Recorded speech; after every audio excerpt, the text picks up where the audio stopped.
History যখন তৈরি করা হয়, ঘৃণা যখন তৈরি করা হয়, বিদ্বেষ যখন ছড়ানো হয়, তখন একদেশদেশী হয়, একদিকে দেখে আর কি। তোমাদের মনে আছে যখন প্রথম এখানকার সংখ্যালঘু তরুণদেরকে এই দেশে গ্রেপ্তার করা হচ্ছিল এবং সঙ্গে সঙ্গে মিডিয়া দিয়ে ট্যাগ দেওয়া হচ্ছিল, এরা হচ্ছে সব টেরোরিস্ট, তখন বিজেপির এটা কমন স্লোগান ছিল বজরং দলের, কোনো উকিল তাদের পক্ষে দাঁড়াবে না। বলা হতো না ওটা একটা হিউম্যান রাইটস বিরোধী? আসলে ওটা হিংসা ছড়ানোর জন্য। এখনো মাঝে মধ্যে বলা হয় দোকান থেকে কিনবেন না, ফলওয়ালা থেকে ফল কিনবেন না। রাজস্থান, গুজরাট, উত্তরপ্রদেশ হয়ে এখন পশ্চিমবঙ্গে পর্যন্ত এসছে, ঘর ভাড়া দেবেন না। বাংলাদেশ তো পরের কথা, এইখানে দাঁড়িয়ে বলা হয় না ধর্মীয় সংখ্যালঘু হলে তাকে ঘর ভাড়া দেবেন না। এগুলো হচ্ছে হিংসা এবং বিদ্বেষ ছড়ানোর জন্য। তাহলে এই বাংলাদেশের ঘটনাকে নিয়ে বাংলাদেশের শান্তি বা সম্প্রীতি চাই, তার থেকে বেশি হচ্ছে অনেকে এটাকে আমাদের রাজ্যে সেটাকে নিয়ে হিংসা এবং বিদ্বেষ হতে চাইছেন।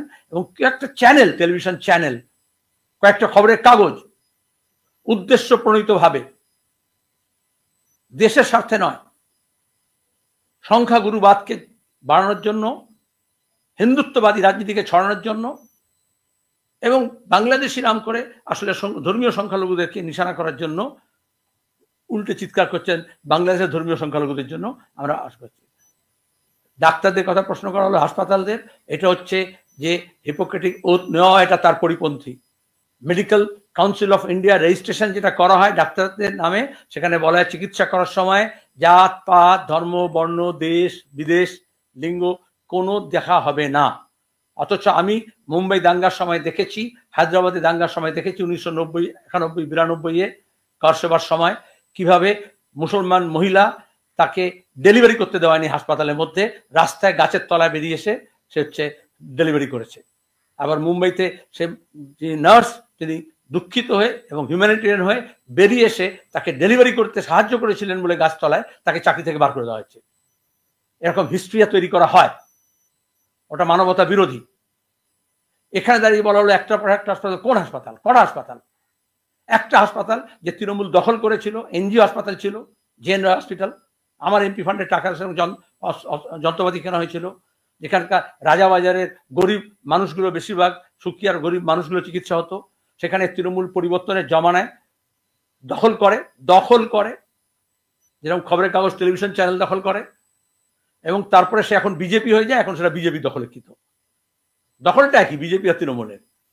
সেখানে সে বলছে যে চিকিৎসা করাবো না।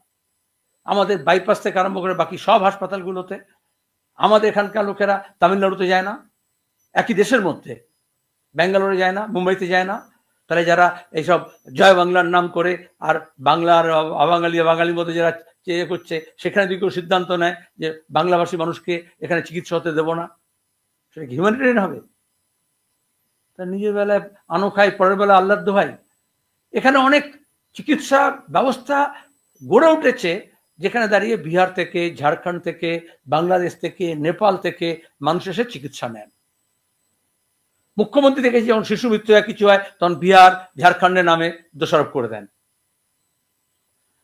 এটা হচ্ছে সংকীর্ণতা, এটা হচ্ছে প্রাদেশিকতা, এটা হচ্ছে সাম্প্রদায়িকতা।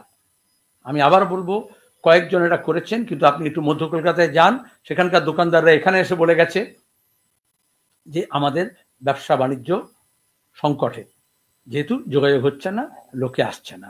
অসংখ্য হাসপাতালকে ঘিরে গেস্ট হাউস আছে, যেখানে দাঁড়িয়ে লোকে হোমস্টে করে। আমাদের এখানে আবার আমি মজা করে বলতাম আগে, ওটাকে বলে হেলথ ট্যুরিজম। কেউ একটু চিকিৎসা করাতে হলো, একটু ডায়াগনস্টিক রিপোর্ট করাতে হলো, কেউ তারপরে একটু ঘুরে নিল আর কি, একটু বেরিয়ে গেল, একটু কেনাকাটা করলো। এটাই হয় প্রতিবেশী দেশগুলোতে। আমাদের এখান থেকে লোকে সিঙ্গাপুরে যায় না, অস্ট্রেলিয়া যায় না। তাহলে বাংলাদেশের মানুষকে বুঝতে হবে যে ভারতের প্রতি ঘৃণা ছড়িয়ে, বিদ্বেষ ছড়িয়ে তাদের খুব একটা লাভ হবে না।